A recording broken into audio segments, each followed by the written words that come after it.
Welcome to episode 6 of season 2. Today we welcome Adela Cojab to discuss Syrian Jewry, Jewish strength from the Second Temple era to Israeli liberation. I'm so happy to highlight the very rich history of Syrian Jews, a community I personally did not know much about until about a decade ago. And so for those who don't know, aside from being a Zionism educator, I'm also a political strategist. And during one of my campaigns I was working on, I met and befriended a Syrian Jewish woman who shared with me that Jews who lived in Lebanon are also considered Syrian Jews. She also explained some very interesting Syrian Jewish customs, such as naming children after living relatives. And so I was fascinated because, again, for new listeners, I grew up very secular. I didn't even know I was Jewish until I was 7 years old. It's a whole separate podcast on that. I And want to where, hear about it. yeah, and where I grew up in North Jersey, everyone who was Jewish in my town, which is about 25%, everyone was from Ashkenaz descent. So I didn't even know that there were this amazing Jewish history, these communities, out there. And I moved to New York, very Jewish here, but I wasn't involved with the Jewish community at all the first, I would say, decade. And so I still didn't know that they were Mizrahi Jews, Sephardic Jews. And it's only when I became a Zionist did I make friends with a lot of Mizrahi Jews, which is why I really wanted to focus this season on highlighting and amplifying Mizrahi Jewish history and voices, because still, to this day, many Ashkenaz Jews don't know enough about Mizrahi history. And if you ask most non-Jews, they'll just say, oh, Jews are quote unquote from Europe. And first of all, that's not true. All Jews are from Israel. The diaspora just happened to shift us in different directions. But I think that, to me, Syrian Jews are one of the most fascinating communities because, like I just mentioned, Lebanese Jews say that they're Syrian. Syrian Jews obviously are of that community, and just the history is so rich. So I look forward to discussing all of that, and plus your own family history. So welcome, Adela, and thank you so much for being here. Of course. Thank you so much for having me. Absolutely. So what prompted Jews to first leave Israel and end up in Syria? So I personally had read that after the destruction of the Second Temple. Um, would you say that that's correct, or did you hear otherwise? I mean, I think that would make sense. Syrian Jews only became Syrian when they were just Jews that left and went to Syria. So I have my own theories. If you just look geographically, the Syrian Jews are really divided into two communities. There's the Shami and the Halabi. The Shami community is in the Damascus and Lebanon, Beirut area, which we'll get into why those two communities tend to mix, and the Halabi community, which is up in Aleppo.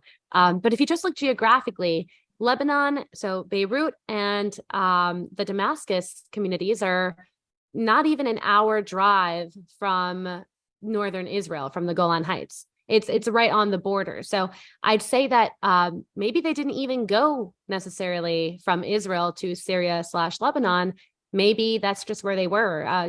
We're living here in Manhattan, and we know that there's a lot of different outskirt communities, a lot of different suburbs. So it's possible that just business brought them there for one reason or another. It's right next to mainland Israel. So I would say it would make a lot of sense that after the Second Temple, people just made their way up, really likely for business reasons. You make an excellent point about business reasons, because I just did research on the Yemenite community, and also, there are records that show all the Jews, ended up in Yemen after the destruction of the First Temple. But there are also records that indicate that under King Solomon, he sent Jewish traders over to what is now Yemen, but what was before the southern area of the Arabian Peninsula. And there were already lots of Jews in the Hijaz, which was I believe the north part of, I just lived in Saudi Arabia, I should know this, the north part of Saudi Arabia. And there was a very strong community there. So I think it is a misnomer that Jews scattered about only because of persecution. And like you said, very much also was because of trade. And Israel was very much a kingdom, a country, and needed those international connections. So you bring up a great point. I also did some research and found out that the oldest synagogue in the world is located in Syria, and it was built in 244 AD, and it's called Dura Europos. So I'll link that for anyone who wants to do a little bit more investigating. And also, I was reading that Benjamin of Tudela, thank God for him, because he discovered a lot of Jewish communities worldwide and extensively wrote about them. So he traveled throughout the Middle East looking for quote unquote lost communities that were never lost. They just were not communicated with, from the Ashkenazim side. And so he did find a thriving Jewish community in Syria in 1170 AD.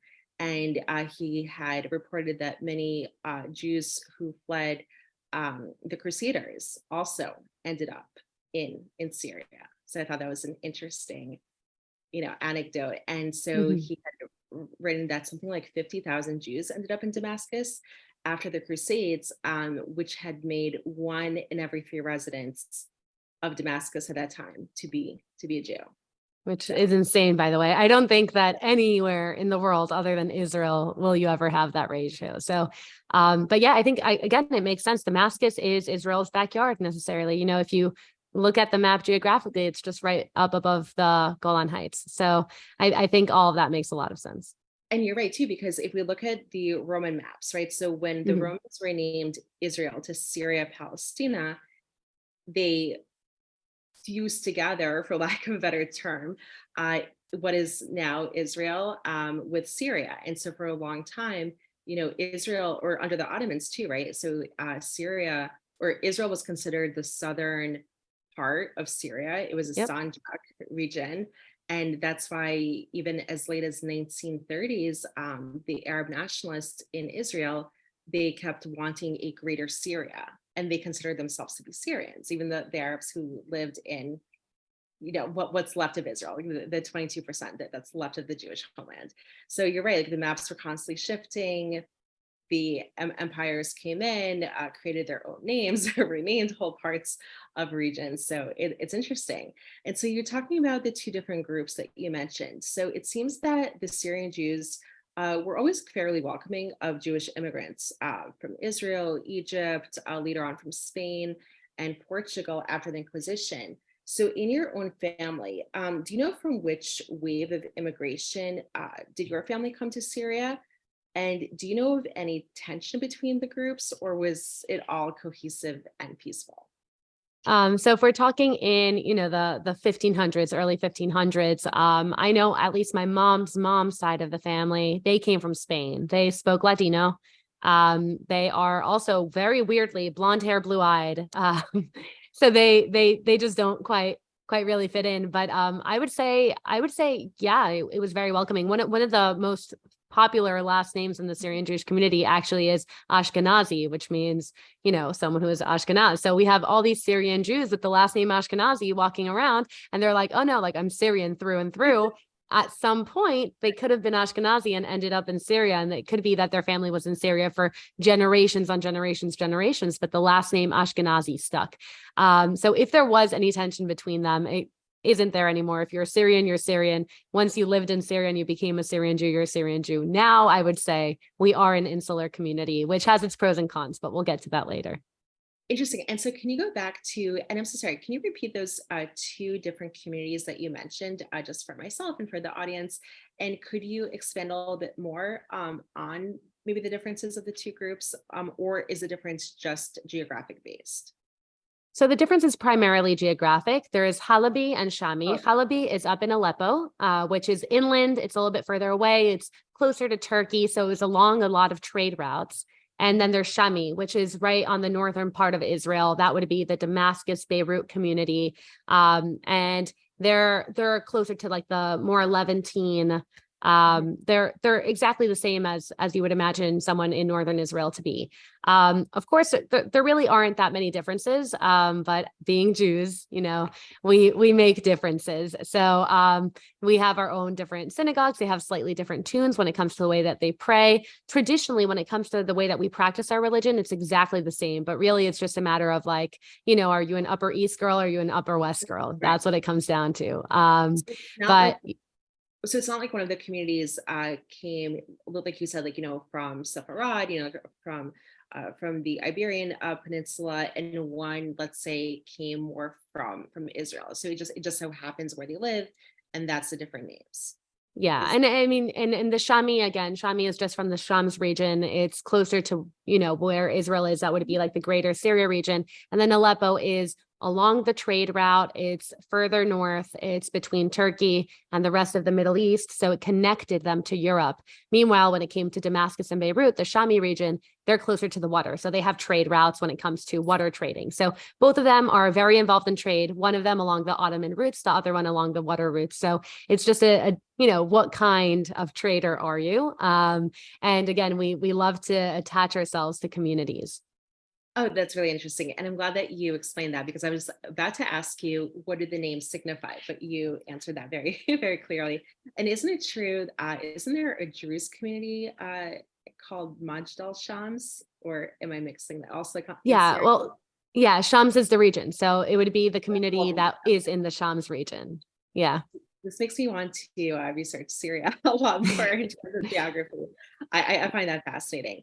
And so, unfortunately, I say this often, we pretty much can't have a podcast on Jewish history without touching upon anti-Semitism. So there were obviously times of anti-Semitism before the Syrian nationalism set in the 1930s. And of course, the forceful expulsion of Jews after Israel's independence. We'll get into that a little bit later, more in detail. But overall, would you say that throughout the majority of the time that Jews lived in Syria, was it relatively peaceful for Jews, or not at all, or some or mixed in between? Speaking to my family about their respective histories, my dad's side left in the 1920s, so they were an early wave, and my mom's side left in the 1970s, so they were a late wave. So they had very different experiences. On my dad's side, the way that they explain Syria and the greater Syrian community was that it was always very separate. Everyone really kept to themselves, but they were very involved in business with each other. The Jewish people did business with pretty much everyone, but they kept to themselves. They married amongst themselves. They had their communities, but they never felt like part of the country necessarily.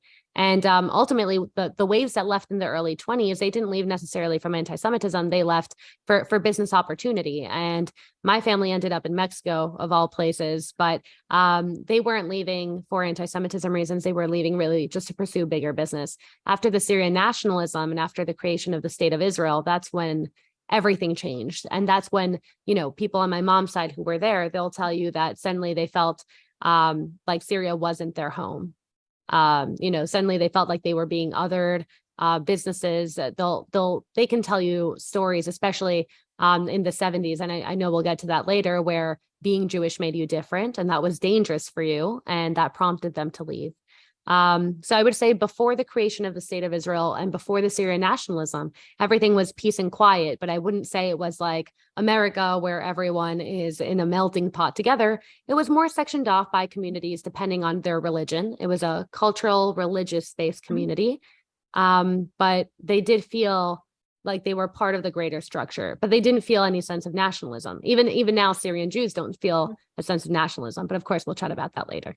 And that's interesting because my family history, I mean, obviously it's a mix. I even did a DNA test, and 100% Jew, proud, and then found out that I'm 8% Sephardic. So I want to find out a little bit more about that Sephardic side. But amongst the 92% Ashkenaz side, I'm a first generation American. My parents immigrated from Belarus. I couldn't care less what happens to Belarus. I have no sense of like for me, my ethnicity is a Jew, I'm Jewish. My nationality is American, very proud American, and Israel is my homeland, right? Like our people's homeland. And that's who I have these allegiances to. But like if Belarus were to be in some war, I it's not my not my people, not my problem. I have no ties to that. Even my parents, they've been here 40 something years now, like 42 years. They also like had no desire to go back, because they face a lot of anti-Semitism. So Yeah. it's true, right? Like the countries that kick out their Jews, who discriminate against their Jews, they for the most part don't have that sense of loyalty instilled Yeah. in their population. But and it's true too, with for example, like the Ottoman Empire, span 400 years. The first 200 years, I know at least in Turkey, Jews were treated fairly well, but like you said, like everyone lived fairly separately. Like Jews had their Yeah. own neighborhoods, Christians had their own neighborhoods, Muslims. So it was this strategic coexistence of sorts, for at least the first 200 years before rulers, you know, anti-Semitism, of course, depended on the rulers, for majority of history, whether you're Ashkenaz or Mizrahi. It generally was not a constant, right? Like all anti-Semitism were like all good. So that's really interesting. And so could you share a little bit more about your family history in Syria? Because you mentioned your mom's side and your dad's side. It seems like there's a little bit of difference. So if you could elaborate a little bit more. Yeah, of course. And actually, it's fun that you mentioned the Ottoman Empire. I have a lot to say about that. But also because my dad's dad's side was from Kilis, which Oh, now is in modern day Turkey, but then used to be part of Syria. So even though it's technically Turkey, back then it was Syria. So it was another kind of Syrian Jew. They spoke Arabic, they're not Turkish. And then they ended up going to Aleppo, which is nearby, and then they ended up going to Mexico. So there's a lot of moving around, but yeah, just for my personal family history, my dad's side, they are Halabi, which means that they were in Aleppo, and it's close enough to Kilis, so that they were Kilsi from Turkey originally. And they ended up going to Mexico really for business reasons. And my mom's side, on my mom's dad's side, they were in Damascus, so they were in Syria. On my mom's side, they were Beiruti, so they were in Lebanon. Again, the towns are about an hour away from each other.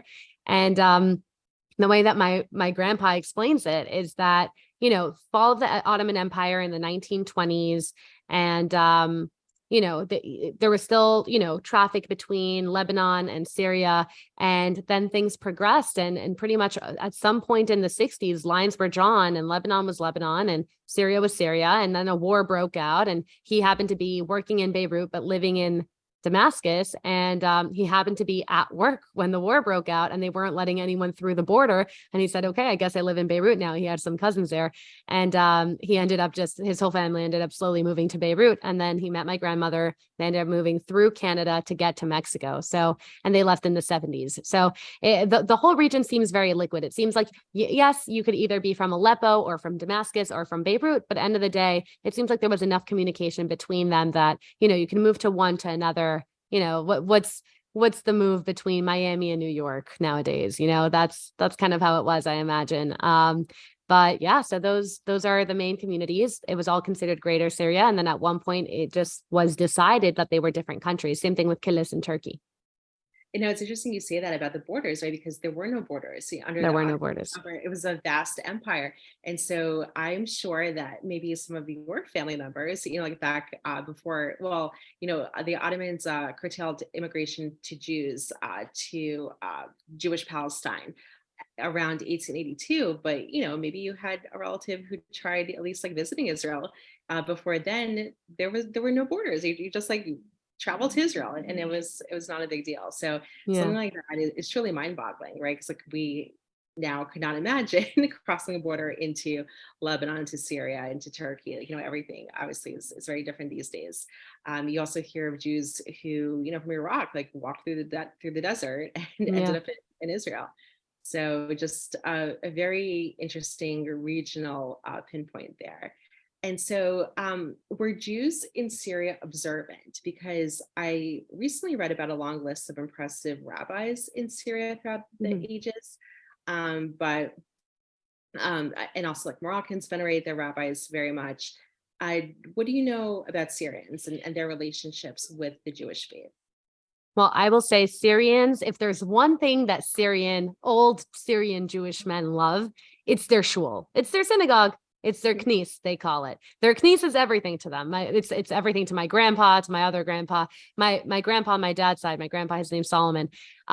He will go every single morning to his shul at 6 a.m. to open the door. He's the one that has the key, and he will not, he won't let anyone take that honor from him. Right. So, and that's something that's instilled with them from the old country, right? Everyone had the shul that they belonged to, and that was their shul, and they felt the sense of affinity, and it fills them with the sort of sense of joy and belonging and fulfillment and spirituality and connection. And it's something that, for example, I talk a lot to my friends who are Persian, and I realize Persians have a lot of tradition, and there's some Persians more religious than others. But even when it comes to the religious ones, it's kind of Chabad that fills that void. Very few of them came with their own religious traditions from Persia, from Iran. Syrians are very different. Syrians brought over their tradition and their religion and their rabbis, and our traditions span back generations and generations and generations. And it's that Syrian need to have your shul and to have your community that you belong to. We're a very communal people, not just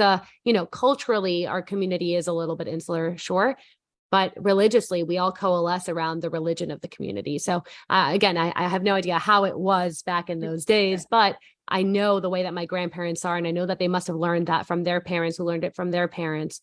And actually, my grandpa, when he went back to visit Kilis, which again is now Turkey, used to be Syria, they went and they found the old synagogue. It's like 3 blocks away from their house that they were able to find. So, living close to shul and belonging to your shul, I think was a very big family value.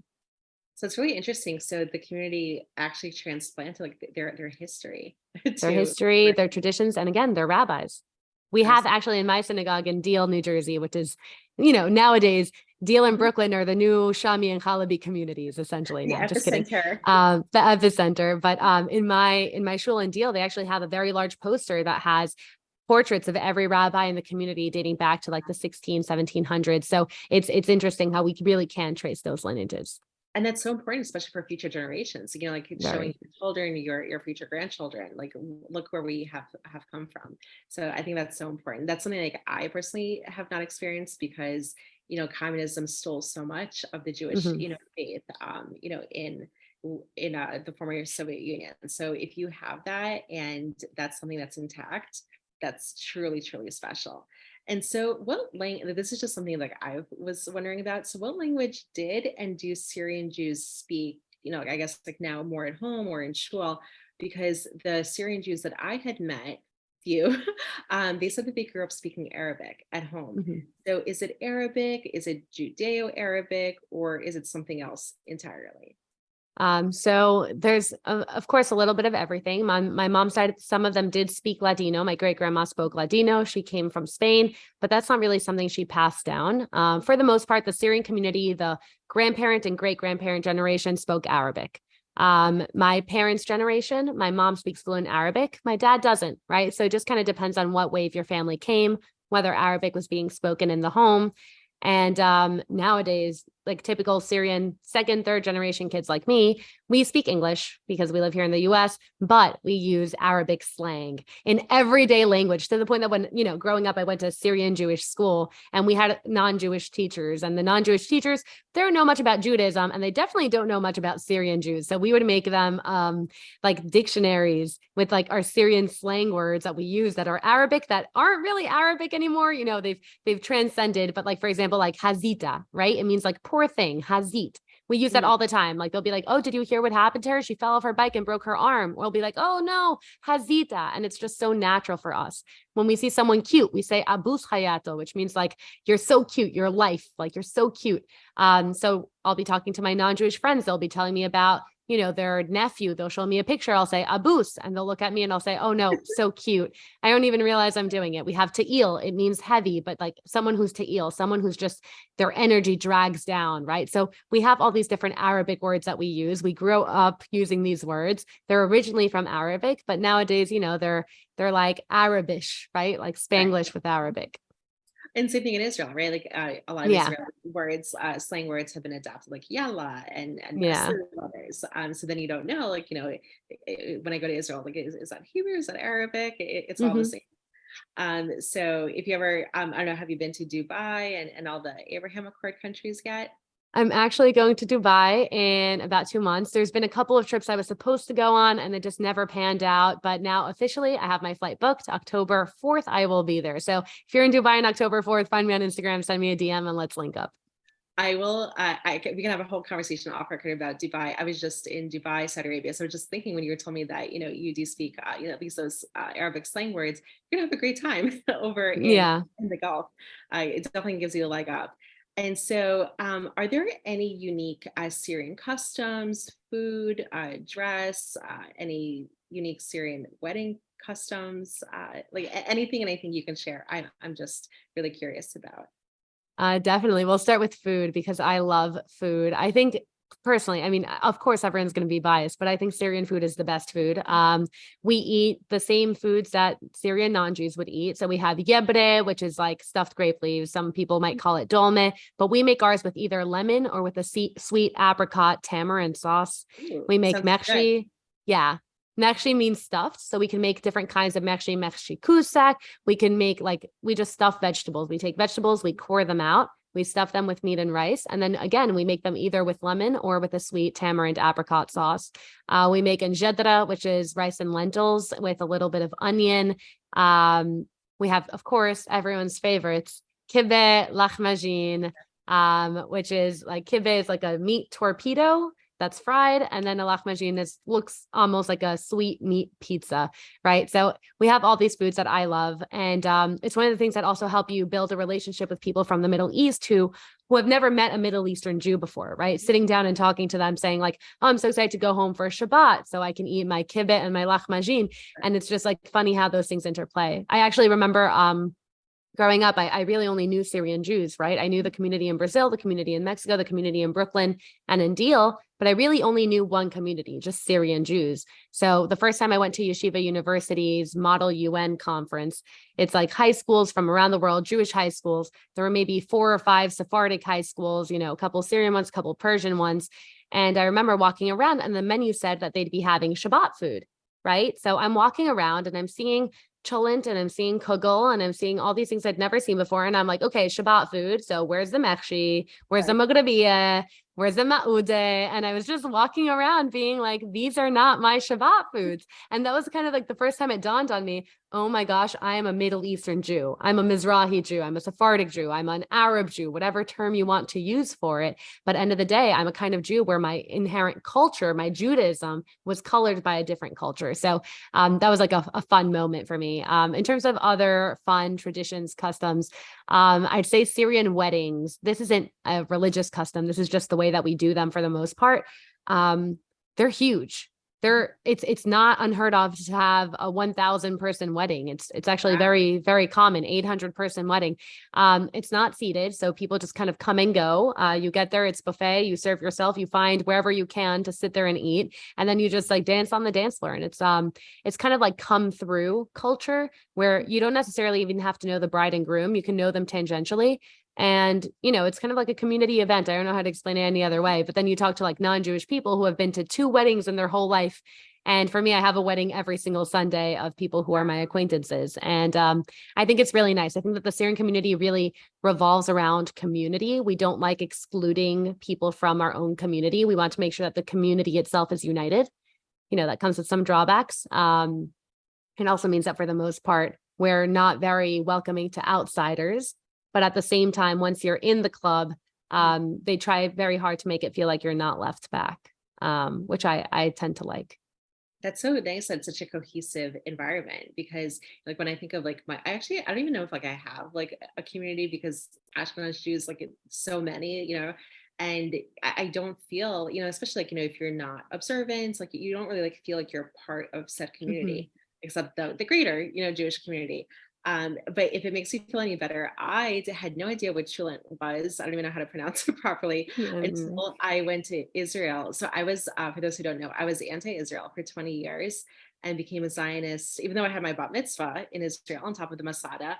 And then, media set in and even Jewish organizations, they were saying anti-Semitic terms like Mhm. Palestinians and settlement and West Bank. And so you tie things together well, there must be Palestine. There must be a group called an actual group called Palestinians, and they must Mhm. have called Palestine, and no one was correcting, the actual or sharing the actual narrative. So when I came to my aha moment in 2014, the next year, I booked a trip to Israel with JNF, and I remember it was Shabbat lunch, and everyone was salivating over chula, and it was like, what is that?"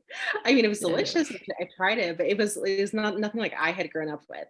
So you and me both had no idea what chula was, and if you ever want to have a class how to make kibbeh, I would be the first person to sign up, because all of the food accounts that I follow on Instagram, all of them are Mizrahi, all of them, Mm, and the kibbehs, they look so like I've had them. I'm actually part of the American Sephardi Federation, even though we're ASF. Muslims.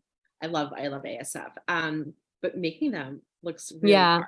Actually, like one of my favorite memories is like back in the day, like once every couple of months on Fridays, I'd come home and there'd just be like this woman named Marisela and like a bunch of other Syrian women, and they'd all just be sitting there making kibbeh. And then they would take it, they would freeze it, and it would last them a couple of months. Same thing at my great grandma's house, growing up. So it's just like, making the kibbeh. We always like my grandpa always jokes, we're of course very marriage geared, but my grandpa always says, until you know how to make kibbeh, you're not ready for marriage. So it's on my list. I know how to make it. I haven't made it by myself. I've made it with my mom. We actually, weirdly enough, we make our kibbeh during Pesach because for everyone listening who doesn't know, Middle Eastern Jews, specifically Syrian Jews, we kidniyot on Passover, which means we eat rice on Passover. So because we can eat rice, we can make our kibbeh using rice, which is the traditional way to make it anyway. So we just have to make it from scratch in our house, which is delicious. So again, that's a fun perk of being Syrian. If you're deciding what kind of Jew to be, Right. Syrian Jews come with perks. Marry a Syrian. And it's true, like, like you think about it, and I'm not saying this in an anti-Ashkenaz way, like I myself, the majority Ashkenaz, but if you think about the food, right, like we, in terms of combating anti-Semitism, which is the focal point of why I launched Taking Back the Narrative, it's to combat through education. Accurate education about Israel is the number one way to push back against Jew hate. But another way, like, if you see online, especially on social media, a lot of these anti-Semites will say, "Oh, Jews quote unquote stole the Middle Eastern food," and suddenly, like, Israeli salad is actually Arab salad, and hummus is not Jewish, and this and that. But when you think about it, right, Jews had been in the Middle East far longer than any Arabs, right? Like Arabs came after, only after the 7th century, and Jews obviously had been in the region far before. So if you think about authentic Jewish food, it's definitely Mizrahi Jewish, Mizrahi food that then got integrated into society. Whereas the Ashkenaz, if we're going to be honest, and there's some things in the Ashkenaz cuisine that I do like, matzo ball soup being one of them, once in a while bagels. But what the Jews did in Eastern Europe, they adapted local cuisine and just tweaked it a little bit, right? So in terms of copying, it was mostly the Ashkenaz Jews that copied local food, whereas it was Arabs that copied, for the most part, Jewish food. And if you go out more west into North Africa, they copied Jewish food, and they copied Amazigh food, right? Like the local tribes. So, it's good to push back astronomically as well, like, in order to fight Jew hate. So speaking of pushing back and everything, so a few years, I read Maddie Friedman, who's one of my favorite authors. He has this amazing book for those who are interested called Spies of No Country.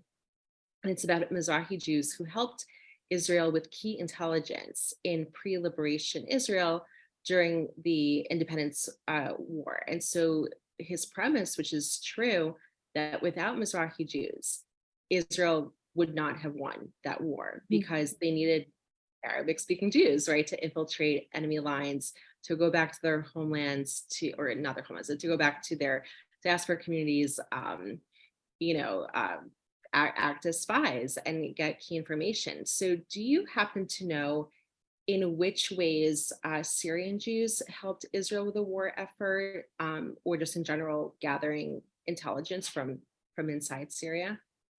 So I don't have any specific stories, but of course, Eli Cohen is the most famous. My grandma swears that we are distant cousins. She always says, Eli Cohen, he was our cousin. I said, yeah, I'm sure all Syrian Jews are cousins. So I'm not going to fight her on that. I also don't know, how close of a cousin he was. But Yeah, I think again, it makes a lot of sense. At the same time, I will push back a little bit and say, I asked my grandpa who left from Lebanon to Mexico he left during the Yom Kippur War. And I asked him, because I said, we're obviously Zionist, right? You believe in Israel. I believe in Israel. We're 100% Zionist. Why did you go to Mexico over going to Israel? And weirdly enough, he said that, Israel was a concept, that the nation state of Israel wasn't something that a lot of Mizrahi Jews that were living in the nearby areas like Syria and Lebanon, it wasn't necessarily on the forefront of their minds the way it was for Ashkenazi Jews. So for him, like he said, of course I believe in Israel, but why would I go there? And that was something that just didn't make sense to me, So you're telling me that Israel's our homeland, but then you went to Mexico instead of going to Israel. So I think that it kind of became like this conceptual idea. So when it comes to helping during the war effort, I know that there were Syrian Jews that were very involved in that, but I think that for the run-of-the-mill Syrian Jew, they were more worried about survival. So some of them definitely went down to Israel, but a lot of them came over to the U.S. A lot of them went to Mexico, to Sao Paulo. There's a huge community in Panama and in Brazil. But it's always interesting because that's one thing that never sat well with me about my family history. So have you read the book, Spies of No Country? I have not, but I'll add Okay. it to my list. I please do, because it goes into great detail, and not just about Syrian Jews, but Jews in Egypt and Syria, Lebanon. So those three countries in particular provided the greatest intelligence. And so the author goes into great detail that literally without that help, who knows what would have happened in 1948, right? Like as soon as all the Arab armies attacked. So just something I think it's important for all Jews, like to understand, because especially, and this kind of falls into the next topic I want to talk about, is the lack of recognition of a lot of Mizrahi Jewish efforts. Post-liberation, most people think, like Ashkenaz Jews, they were in the Haganah and they fought, but so did Mizrahi Jews. So I wanted to really emphasize that the role that the Mizrahi Jews played to liberate Israel is just integral. Right? Like who knows what could have happened? Because again, like the language wasn't there. You didn't have Ashkenaz Jews who were speaking. And it's not just Arabic, right? Like anyone can learn Arabic, but it's the dialects. The dialects. Right? That's so important. And then of course, right? Like how could we have a podcast on Syrian Jews without talking about the famous Eli Cohen and how he gave his life, right? He gave his life to Israel. And in terms of his background is interesting too, because he's Syrian Jew, but he grew up in Egypt, right? Just that I believe it was his parents or his grandparents who were Syrian Jews, and they ended up somehow in Egypt, perhaps for business opportunities, who knows? And so, do you know, speaking of Israel, and I know that your family spanned the corners of the earth, but do you know if there are now any specific areas in Israel where Syrian Jews immigrated to, or are they just all over the country? So I think they're pretty much all over. The recent waves of my Syrian Jewish friends who have moved, they follow more the patterns of American Jews because they're coming as American Syrian Jews into Israel. So they end up in Ra'anana and of course in Tel Aviv.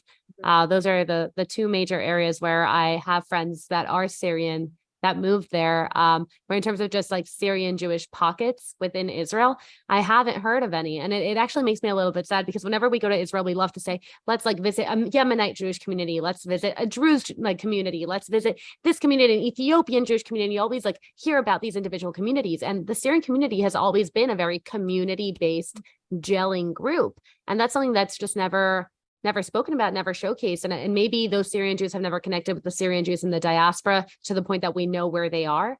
But it's one of those things that it's shocking to me that I can't name a specific community for Syrian Jews in Israel itself. And maybe it's time to start one.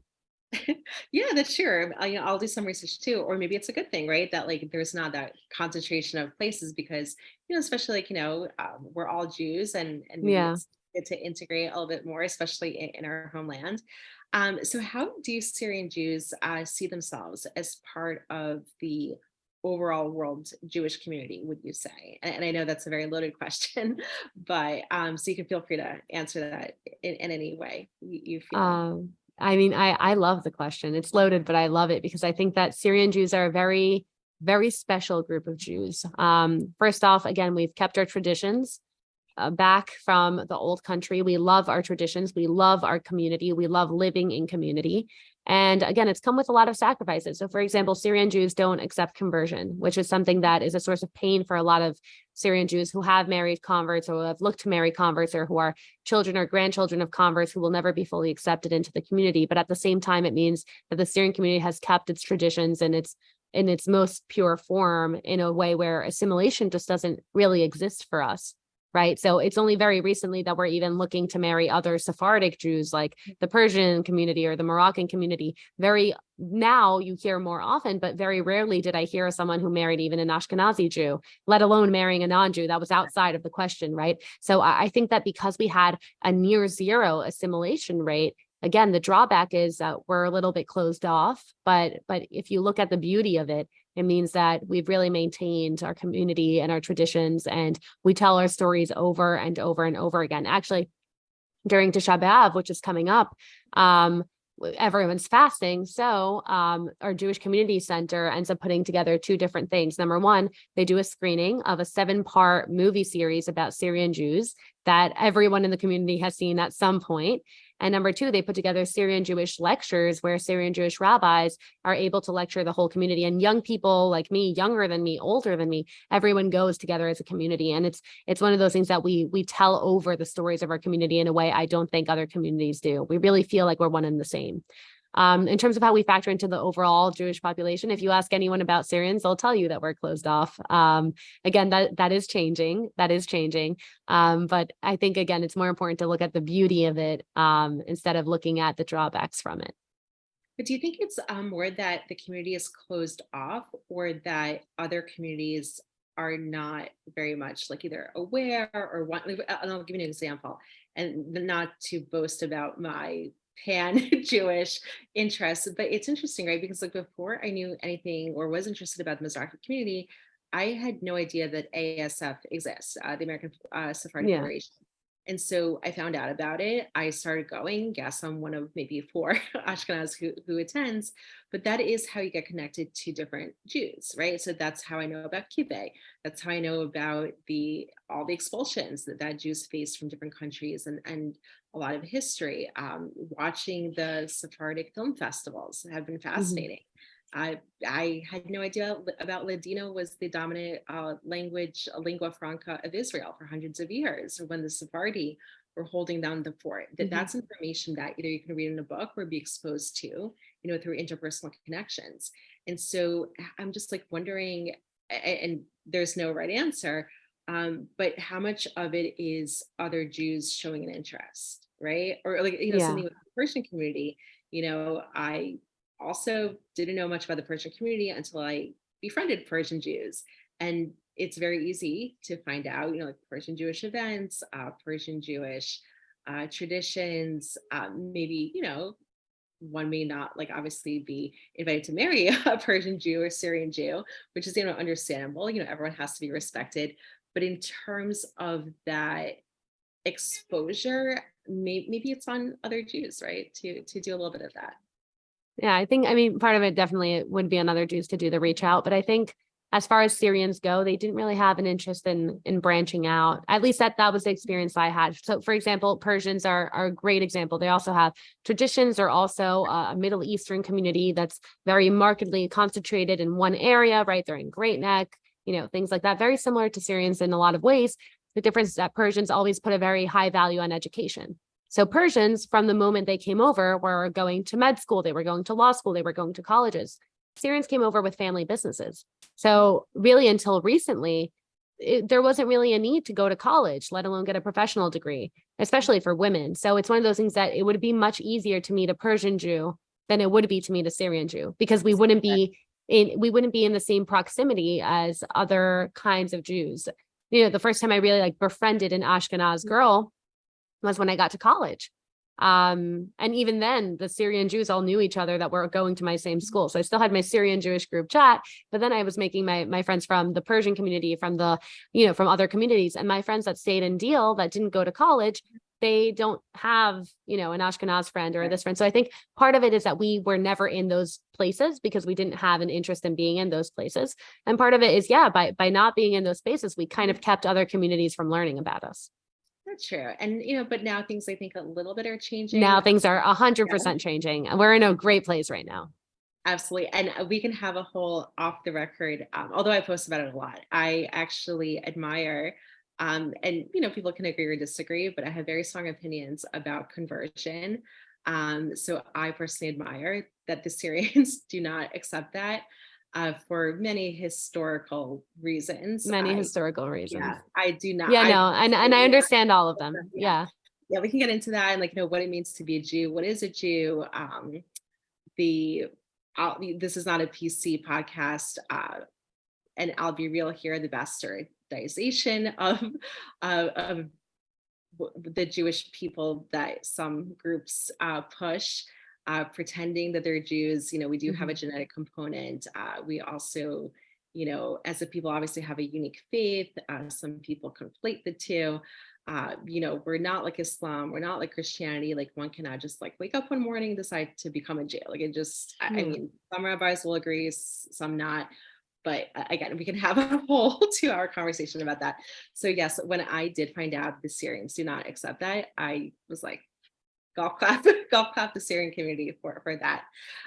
So speaking of just, not accepted converts, and you had mentioned in your own family that, you said your grandfather immigrated to Mexico instead of to Israel, but overall, the Syrian Jews are Zionist. So the Syrian Jews of this generation, of our generation, are they overall Zionist, or is it all over the place, would you say? Oh, absolutely. We are hard Zionists with a capital Z, unapologetically Zionist. The only thing is, they didn't really educate us about it growing up. So we all knew we were Zionists. We all went to the Israeli Day Parade. We all did our bar mitzvahs in Israel and loved it. We would all listen to anti-Semitism on college campuses, send it around our group chats being like, wow, these colleges are crazy.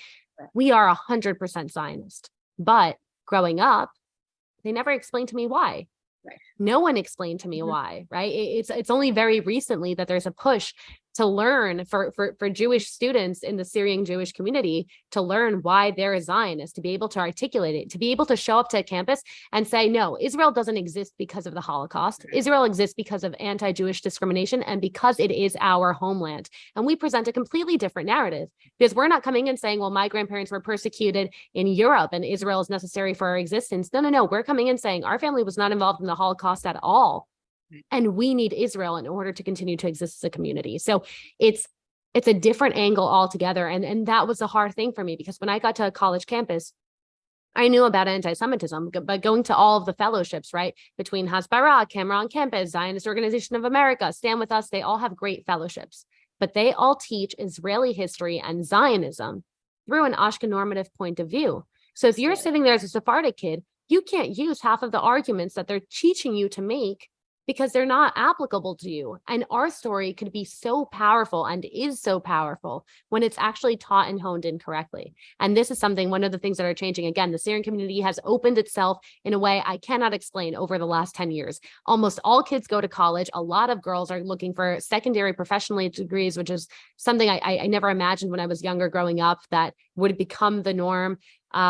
Which is amazing, but more importantly, they're teaching about Zionism in conjunction with Jewish identity, because both of those go hand in hand. Zionism with our Jewish identity, our Sephardic Jewish identity. They do seminars about this. They do away weekends for high school students. I come in as a speaker and I get to talk about my experiences at NYU and my activism and all of that. And I get to speak about it as a Syrian Jew. And now these Syrian Jewish kids get to hear that story and they get to go into college knowing that as Syrian Jews, they can be advocates themselves. So historically, we haven't been involved in AIPAC. I had never heard of AIPAC until I got to college. And even then, I thought people were just mispronouncing API, the fraternity. I love that. Yeah, which is funny. But now AIPAC is starting to realize the Syrian Jewish community, Sephardic Jewish communities in general are extremely Zionist. So now they're tapping into us and we're tapping into them. So now there's a Sephardic division of AIPAC. And it's something that I think is a hole that's been void for way too long. And I'm happy it's finally being filled. And I hope that the Syrian Jews involved in AIPAC will push back on AIPAC's pushing a very anti-Semitic two-state solution, because that is Mm, not helping anything. But you're right, because, like, although, like I said, numerous times during this podcast, like as an Ashkenazi Jew, I really appreciate teaching Zionism education through a Mizrahi lens, because you are so correct. Like, I was part of so many Jewish organizations. I left 95% of them in order to mhm. launch Taking Back the Narrative, because again, like you said, everything is from a Ashkenazi normative perspective. So focusing on the Holocaust. And therein lies the problem, because Israel was, first of all, Israel was not created. Israel was around for thousands of years, right? So Mhm. Israel was liberated, and it had nothing to do with the Holocaust, right? Like, so the Jew haters will say, and a lot of self-hating Jews will say, or even Jews like myself for 20 years who didn't know the history, I parroted what was out there, that Israel was created because of the Mhm. Holocaust. And that's absolutely not true, right? So that's erasing all of the Jews that lived in Israel for thousands of years. And like you Yeah. mentioned, the Sephardic Jews who held down the fort, the Yemenite Jews that, had first came in the 1800s, the Mhm. Kurdish Jews, from the 1600s, Jewish aliyahs from all over, the world, throughout the ages. The Middle Ages, had this great Jewish faith resurrection, the Kabbalah movement, that all happened in the interceding, centuries. None of that was happening after 1945. So it's teaching accurate history. I'm absolutely with you. And it's not positioning Israel as some European vassal state, right? Which is what the post-liberation Yeah. Ashkenaz, labor founders wanted it to be. But no, like, like if you look at Israel now, which is what, 61% Mizrahi, it is what it's supposed to be. Like, Israel is a Middle Eastern country, always was. Um, the Mizrahi culture, Mizrahi, including Mizrahi music, Mizrahi food. I'm part of just some Zionist groups, and a lot of people were saying, like, oh, where can I find a bagel in Israel, or like, how come I can't find this Ashkenaz food and that Ashkenaz food, and I'm shocked. I mean, obviously they're not educated on Mhm. what Israel is like, culturally, but I was shocked. I was like, why would you go looking for an American bagel in Israel when, there's so many delicious Sephardic foods and Mizrahi foods, and you're going to the Middle East, right? Like, you're not going to Yeah. New York. You're not going to New Yeah. York City, No, and we weren't pickling fish or no. smoking fish. That's like a Russia thing. Like, y'all can have your trout, Exactly. Like, Exactly. So no, it's true. And it's like, having that exposure, which is what I'm hoping, to do with this podcast. And of course, there's great podcasts. I know there's like a Sephardic history channel that I follow, but in terms of a broader audience, and I'm not sure that but Taking Back the Narrative also has a very high percentage of non-Jews. And mm, in terms of Arab subscribers, we increased from 25% to 35% just in its first year. mhm. So, suddenly we have listeners from Iraq and Egypt, and sending messages like, wow, I didn't know that there were Jews in our country. So it opens up the dialogue very greatly, and also educates, like we just emphasized, that Israel's a Middle Eastern country and nothing has changed, just that Jews have reclaimed sovereignty after after many centuries. So speaking of the Middle East and Syria, so do you see the Syrian Jews reconnecting with Syria itself, the country, if and when the Assad regime topples at some point, which invariably it will? I'll be honest with you, no. Yeah. No, Syrian Jews have a lot of pride in being Syrian Jews, Mhm. but they have no pride in being Syrian. And what I mean by that is that they have no nationalism. They don't relate to the country. My grandpa, for example, he left Lebanon, not Syria, but he's a very interesting guy in that he'll still go back to Lebanon to visit. But my mom will never. My mom doesn't let me go. I wanted to go to Lebanon. My mom said absolutely not. And I said, I'm going to go with grandpa. And my mom said no. And I was like, oh, okay, that's odd. Meanwhile, my dad's side of the family that they left Kilis and they left Aleppo, they've never felt the need to even visit. at all. And my family travels the Middle East pretty often, right? They're going to be in Dubai in October. They're currently in Israel. We're going to be in Turkey after that Dubai trip. So we do travel a lot in the Middle East. When it came to discovering my family's roots, my family did go back to Turkey. They went back to Kilis, but they have no affinity whatsoever to Syria, the country. And like you said earlier today, if there was a world war tomorrow, I know that Syrian Jews aren't fighting for Syria. No. I know they're not. Or not even rooting for it.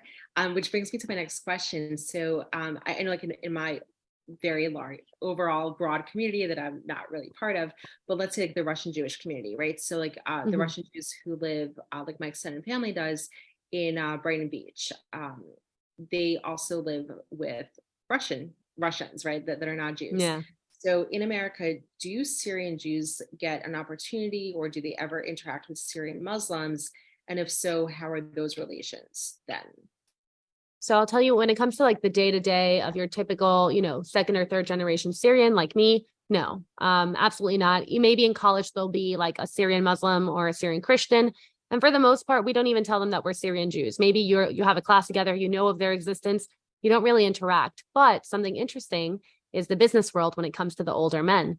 Because we came with what we call the schmata business, right? We came with import export. We came with textile manufacturing. That's what my family did. And that's what my family still does. And guess what? That's not a Jewish business. That was a Middle Eastern business. That's the schmata business. So it's funny because a lot of people that work on, 7th Avenue Fashion Ave, that work in the manufacturing of textiles, they have a lot of Muslim Arab counterparts that are doing the same thing as them. So they'll have business relations here and there. I will say I've gotten to meet a couple of Syrian Muslims here in New York. I wouldn't say that we're best friends, but it was very interesting to like sit down and have a conversation. And, same thing, like I said before, like we get to talk about our kibbeh and our lahmacun, and we say dahak and abus and ta'il and hazit, and we have the same slang, and we have the same second generation Syrianness living here in New York. So it's really fun to watch those interactions. And I wish that there was more of it. But I think that there's a little bit of a fear there, right? So when you walk into a class and there is someone who's also Syrian, maybe first, second generation, that's in your class, and that they're not Jewish, there's kind of this fear to approach. And I think if we got past that, we'd be building a lot more bridges. So here's an ignorant question about that. So Deal, New Jersey, is that for the most part primarily only Syrian Jews, or are there some Syrian Muslims who also are interspersed? So it's almost entirely Syrian Jews, and then like random Catholics. It's funny. So the way that the deal, and like this is what I can close on. So people always say, well, what is deal, right? So the Syrian Jews that came to the US, they came to Brooklyn, and they're in Brooklyn, they're in Flatbush, and they're thriving there, and they have Magen David, and they have Flatbush, and they have like the, all of their schools and their community centers, and that's wonderful. And they would vacation down at the Jersey Shore in a town called Deal. And then over time, people realized that, Brooklyn's very expensive. You're living in a box. Wouldn't it be great if we just stay at our summer houses in Deal all year round? And this little tiny community started forming. So we say that Deal is the Syrian Jewish Hamptons, but ultimately a Syrian Jewish community started forming. And during COVID, because everyone was locked up in Brooklyn, they ended up going to Deal, and a lot of young couples specifically ended up moving there full time. So the Syrian Jewish community in Deal is growing. In the summer, it's basically everyone who's in Brooklyn, they're down in Deal. And it's this sprawling beach town with parties, and it's so much fun and weddings every Sunday. But in the winter, it's just the Deal all year rounders. They see us as like country folk, the Deal kids. We our Saturday nights, we'd go to our sushi place that closes at like 10 p.m. and then we'd hang out outside of a 7-Eleven. We were small town kids. Like, we weren't in Brooklyn going to the city for a night out, So we're small town kids, and the non-Jews around us were random, either Catholic or Protestant, just random Americans. We didn't really interact with them much. And I did meet one Syrian Muslim guy who happens to have a house, not in Deal, but Deal adjacent. And he knows about the Syrian Jews. He's like, yeah, I think it's so funny. You could walk into a supermarket and buy kibbeh and lahmacun, and on top of that, it's kosher. I'm like, yeah, fusion. Yeah, it's true, because like in America, like a lot of communities, I know I have Persian friends who live out in LA, and they said like, like yes, on a business level, like on a day-to-day level, they interact mostly with Jews, but always in business, they deal with a lot of Mhm. Muslims, and they said that, like whatever is going on in Iran sometimes pulls over, to business relations, but not always, right? Like, so Yeah. it's a little bit more positive here. So it's very, very interesting, the dynamics of different communities, and your family history is definitely fascinating. Just the geography itself, the different communities, all within one community, even though, Mhm. it's a difference. And so I know that I learned a lot. I feel like I have been learning a lot in every single episode. It's interesting, like, one does research and one thinks that I pretty much know like all there is to know about a topic. And then you meet with the actual people and you realize like, wow, like I just learned like 5 to 6 new things. So I know our audience did too. And I want to thank you for your time. And we will link the two communities, the book, and anything else that you want to add, maybe some of the food dishes, and any other part of your story that you would like to have, access to would be Okay, wonderful. wonderful. Well, thank you so much for having me. Thank you so much and have a good night. You too. Bye-bye. Bye bye.